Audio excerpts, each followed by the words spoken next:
శ్రీమాత్రే నమ. జయ గురు దత్తాత్రేయ నమ. ఈ వీడియోలో మనం కర్కాటక రాశి వారికి ఏప్రిల్ 16 నుంచి 30వ తారీఖు మధ్యలో జరగబోయే వార ఫలాలు పరిశీలించినప్పుడు కర్కాటక రాశి వారికి ఈ పక్షంలో కొన్ని గ్రహాలు అనుకూలంగా రావడం జరుగుతుంది. దాంట్లో ప్రధానంగా రవి, ధనాధిపతిగా రవి దశమ స్థానంలో ఉచ్చస్థితి పొందడం వల్ల మీ కుటుంబంలో ఒకరికి ఉన్నత స్థాయి హోదా కలిగే అవకాశం ఉంది. వ్యక్తిగత మీకు వృత్తిపరమైనటువంటి హోదా గౌరవం పెరిగే అవకాశం ఉంది. దశమ స్థానంలో రవి దిగ్బలుడై ఉంటాడు. మరి రవి మీకు తండ్రి కారకుడు అవడం వల్ల మీ తండ్రి గారికి ఏదైనా ఒక మంచి హోదా, ఒక రాజకీయ పదవి లాంటిది వారి స్థాయిని బట్టి వచ్చే అవకాశం ఉంటుంది. వ్యక్తిగతంగా మీరు కూడా వృత్తిలో చాలా కాన్ఫిడెన్స్గా నిర్ణయాలు తీసుకోవడం జరుగుతూ ఉంటుంది. అయితే ఈ సమయంలో మీరు ఏదైనా ఉద్యోగ ప్రయత్నాలు చేస్తుంటే 100% మీ ఉద్యోగ ప్రయత్నాలు నెరవేరే అవకాశం ఉంటుంది. అలాగే మీ కుటుంబంలో ఏదో ఒక గొప్ప విషయం నలుగురికి గౌరవప్రదంగా, అంటే మీ కుటుంబం యొక్క గౌరవం పెరిగే సూచనలు కనబడుతున్నాయి. ఇదే ఏప్రిల్ 19వ తారీఖున శుక్రుడు ప్రస్తుతం దశమ స్థానం నుంచి లాభస్థానంలోకి రావడం జరుగుతుంది. అది స్వక్షేత్రంలోకి శుక్రుడు రావడం వలన చతుర్థాధిపతిగా మాతృ సౌఖ్యం కలుగుతుంది. విద్యార్థులు మంచి ప్రగతి సాధిస్తారు. మీరు రాసినటువంటి ఎగ్జామ్స్లో అనుకూలమైనటువంటి ర్యాంక్ రావడం జరుగుతూ ఉంటుంది. అలాగే స్థిరాస్తి భూములు వాటి మీద మీకు ఆదాయం లభించే అవకాశం ఉంది. ఏదైనా ఒక స్థిరాస్తి కొనాలనే మీ ఆలోచన నెరవేరే అవకాశం ఉంది. ప్రధానంగా శుక్రుడు లాభస్థానంలోకి వచ్చినప్పుడు వివాహ ప్రయత్నాలు కూడా నెరవేరుతుంటాయి. ఏదో ఒక ఫంక్షన్లోనో ఒక పెళ్లిలోనో పాల్గొవాలని మీకు ఒక ఆహ్వానం కూడా రావడం జరుగుతుంటుంది. మీ చిన్ననాటి స్నేహితుల్ని మిత్రుల్ని కలుసుకునే ప్రయత్నం జరుగుతూ ఉంటుంది. ఈ సమయంలో ఒక స్త్రీ మీకు సంపూర్ణంగా సహకరించడం జరుగుతూ ఉంటుంది. మీకు ఆర్థిక పరంగా కానీ మీ ఉద్యోగం కొరకు కానీ ఏదో ఒక సలహా మీకు ఒక స్త్రీ నుంచి లభిస్తూ ఉంటుంది.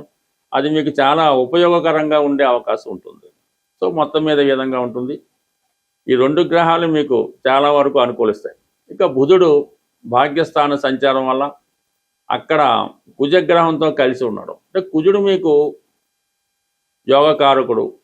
అలాగే దశమాధిపతి భాగ్యస్థితిలో ఉండి అటు శని భగవానుడితో కలియటం వల్ల ఇటు బుధుడితో కలియటం వల్ల ఏదైనా ఉద్యోగం మారాలి అనే ఒక ప్రయత్నం మీకు చాలా కాలంగా చేస్తూ ఉంటారు.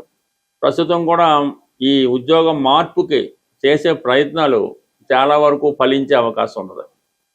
సో అలాగే ఏంటంటే ఏదైనా కొత్త వ్యాపారంలో ప్రవేశించాలని కానీ లేదంటే ఏదన్నా వ్యాపార పరంగా కొన్ని మార్పులు చేయాలన్న ఆలోచన నెరవేరుతుంటుంది. విదేశ ప్రయత్నాలు చాలా వరకు నెరవేరే అవకాశం ఉంటుంది.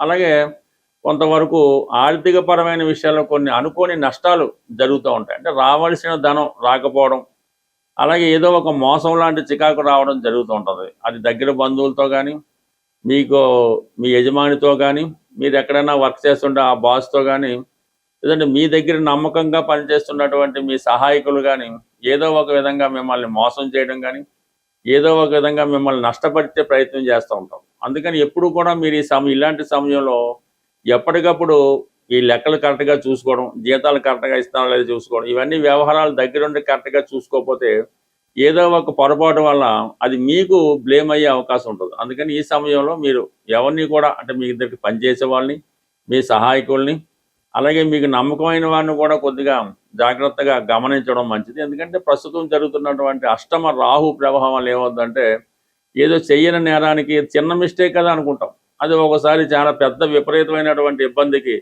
కారణమవుతుంటుంది. కాబట్టి ఈ సమయంలో మీరు ఈ ట్యాక్స్ సంబంధించిన విషయాలు కానీ గవర్నమెంట్కి లెక్కలు చూపించే విషయంలో కానీ ఎవరికైనా ప్రోనోట్లు చెక్కులు వగైరా సంతకాలు పెట్టి ఇచ్చినవి కానీ అటువంటి ఏవైనా ఉంటే అవి జాగ్రత్తగా చూసుకోవాలి తప్ప నెగ్లెక్ట్ చేస్తే మాత్రం అయిన వాళ్ళు కావాల్సిన వాళ్ళ దగ్గర నుంచే ఇబ్బంది కలిగే సూచనలు కనబడుతున్నాయి. కాబట్టి కొంచెం జాగ్రత్తగా దాన్ని మేనేజ్ చేసుకోవడం మంచిది. ఇక ప్రధానంగా గురువు వ్యయ స్థానంలో ఉండడం వల్ల మరి ఈ సమయంలో మీరు ఏదో ఒక పుణ్యక్షేత్రంలో పాల్గొంటారు. ఏదో ఒక మంచి కార్యక్రమానికి డొనేషన్ లాంటిది కూడా చేయడం జరుగుతూ ఉంటుంది. అంటే గుప్తంగా ఏదన్నా ఒక భక్తులకి ఏదన్నా భోజనాలు పెట్టడం కానీ గుళ్ళో ఏదన్నా అవసరమైతే గుడిని బాగు చేయించడం కానీ, కొంతమంది ఏదో ఒక వాళ్ళ జాతకాన్ని బట్టి ఈ దేవాలయాలు ప్రతిష్ఠించడం, దేవాలయాలు నిర్మించడం అటువంటివి కూడా చేస్తూ ఉంటారు. బట్ ఏదైనా ఈ కర్కాటక రాశి వారికి ఈ గ్రహాలు కూడా ఏంటంటే ఈ 9, 10, 11, 12 ఈ వరుసగా ఈ గ్రహాలన్నీ కూడా ఏర్పడడం జరిగింది. అలాగే అష్టమ 2, 8, 2 స్థానాల మీద ఏర్పడినటువంటి గ్రహాలు కాలసర్పదోష ప్రభావం అంటే గ్రహాలన్నీ రాహుకేతు మధ్య ఉండిపోవడం, అష్టమంలో రాహు, ద్వితీయంలో కేతు వల్ల, కొన్ని కుటుంబ సభ్యుల వల్ల, చిన్న చిన్న పొరపాట్ల వల్ల ఏదో ఒక అవమానం, ఏదో ఒక ఇబ్బంది ఈ సమయంలో జరిగే అవకాశం ఉంటుంది. కొన్ని అపనిందలు, అపవాదులు ఈ సమయంలో రాకుండా జాగ్రత్త పడటం మంచిది. సాధారణంగా అన్ని అర్హతలు ఉండి కూడా మరి మీ కుటుంబంలో, మీ ఇంట్లో మీ యొక్క పిల్లలకి వివాహం జరగడం లేదు, మంచి విద్య పూర్తయినా కూడా సరైనటువంటి ఉద్యోగం రావడం లేదు అని జరుగుతున్నప్పుడు, మీరు నివసిస్తున్నటువంటి గృహం యొక్క వాస్తు కూడా మీ పిల్లల మీద, వారి యొక్క ఉద్యోగం మీద ప్రభావం చూపే అవకాశం ఉంటుంది. ప్రధానంగా మీ యొక్క గృహంలో తూర్పు భాగం సరైనటువంటి వాస్తు లేనప్పుడు, తూర్పు భాగంలో అంటే తూర్పు సరిహద్దు చేసి ఇల్లు కట్టి ఉన్న, తూర్పు ఈ సింహద్వారం సరిగ్గా లేకపోయినా, కంప్లీట్గా ఆ కుటుంబంలో యజమానికి, మగపిల్లలకి తొందరగా ఏ ఉద్యోగం రాకపోవడం జరుగుతూ ఉంటుంది. అలాగే బయట కూడా పెద్దగా నేమ్ ఉండదు, ఆ వారాండి అని తేలిగ్గా భావంతో ఉంటారు. తూర్పు ఈశాన్యం వైపు ఏదైనా దోషం ఉన్నప్పుడు ఆ కుటుంబంలో ప్రథమ సంతానానికి ఇబ్బంది కలుగుతూ ఉంటుంది. అందరూ బాగుంటారు, పెద్ద అబ్బాయి మాత్రం ఎందుకు పనికిరాని వ్యక్తిగా ఉండడం జరుగుతూ ఉంటుంది. ఒకవేళ అతను ప్రయోజకుడై ఉంటే కంప్లీట్గా ఆ గృహాన్ని విడిచిపెట్టి ఏ విదేశంలోనో దూర ప్రాంతంలో ఉంటూ ఆ ఇంటితో పెద్దగా సంబంధం లేని విధంగా ఉంటాడు. ప్రస్తుతం ఈ వాస్తు 1985, 86 ప్రాంతంలో వాస్తులో కొద్దిగా మార్పులు రావడం జరిగింది. అప్పుడు అందరూ కూడా తూర్పు ఈశాన్యం, పూర్తిగా తూర్పు ఈశాన్యంలో గుమ్మం పెట్టడం జరిగింది, లేదా ఉత్తర ఈశాన్యం గుమ్మం ఎక్కువగా కనబడుతూ ఉంటాయి. ఆ కుటుంబంలో పిల్లలందరూ కూడా ప్రస్తుతం విదేశంలో సెటిల్ అయి ఉండడం మీరు గమనించగలరు. సో ఈ విధంగా జరుగుతూ ఉంటుంది. అదే మీకు తూర్పు ఆగ్నేయ దోషం ఉన్నప్పుడు ఆడపిల్లల మీద ఎక్కువగా ప్రభావం చూపుతుంటుంది. ఆ కుటుంబంలో రెండో సంతానం మీద ప్రభావం చూపడం జరుగుతూ ఉంటుంది. అంటే చిన్నవాళ్ళు పెద్దవాళ్ళ మీద డామినేట్ చేయడం, అలాగే ఇంట్లో ఆడపిల్లలు పెళ్ళి అవ్వకపోవడం ఈ విధంగా జరిగే అవకాశం ఉంది. సాధారణంగా భార్యాభర్తల మధ్య గ్యాప్ కూడా రావడం జరుగుతూ ఉంటుంది. ఇక ఎక్కువగా రుణాలు, అప్పులు పెరిగిపోతూ ఉంటాయి. ఆదాయం వస్తూ ఉంటుంది, ఏమైందో కనబడదు, ఖర్చులు పెరిగిపోతూ ఉంటాయి, అప్పు తీర్చలేకపోతూ ఉంటారు, ఈ అప్పు పెరిగిపోతూ ఉంటుంది. దానికి వాయువ్యం, ఉత్తర వాయువ్యంలో మీకు దోషం ఉన్నా, గుమ్మాలు ఉన్నా, కాలువలు ఉన్నా, గోతులు ఉన్నా రకరకాలుగా ఉండొచ్చు. గృహంలో కూడా కొంత డంపింగ్ జరగచ్చు. అటువంటి విషయాల్లో మీరు ఈ అప్పు తీర్చలేకపోతుంటారు. అప్పు దొరుకుతూ ఉంటుంది కానీ తీర్చలేకపోతూ ఉంటారు. ₹1,00,000 చేతిలో ఉన్న ₹10,000 అప్పు తీర్చలేకపోతుంటారు. ఇది అప్పుడు వాయువు దోషాన్ని సరి చేసుకోవాల్సి ఉంటుంది. ఈ వాయువు దోషం వల్ల ఇంకొక పెద్ద ప్రమాదం ఉంది, లవ్ అఫేర్స్. ఇంట్లో వాళ్ళు అక్రమ సంబంధాలు పెట్టుకోవడం, ప్రేమ వివాహాలు. అంటే ప్రేమ వివాహాల వల్ల రకరకాలుగా ఉంటుంటాయి అన్నమాట. ఇటువంటివన్నీ జరగకుండా ఉండాలంటే వాయువు దోషం కంప్లీట్గా జాగ్రత్త పెట్టుకోవాల్సింది. వీటన్నిటికన్నా ప్రమాదకరమైన దోషం ఏంటంటే నైరుతి దోషం. నైరుతిలో దోషం ఉన్నప్పుడు ఆ యజమాని ఎవరి మాట విన్నట్టు ఉండడం, అసలు వాస్తు మీద కానీ జాతకాల మీద కానీ నమ్మకమే ఉండదు. పొరపాటున నైరుతిలో వీధిపోటు లాంటిది ఏమైనా ఉంటే ఆ వంశం అతనితో అక్కడితో ఆగిపోవడం కూడా జరుగుతూ ఉంటుంది.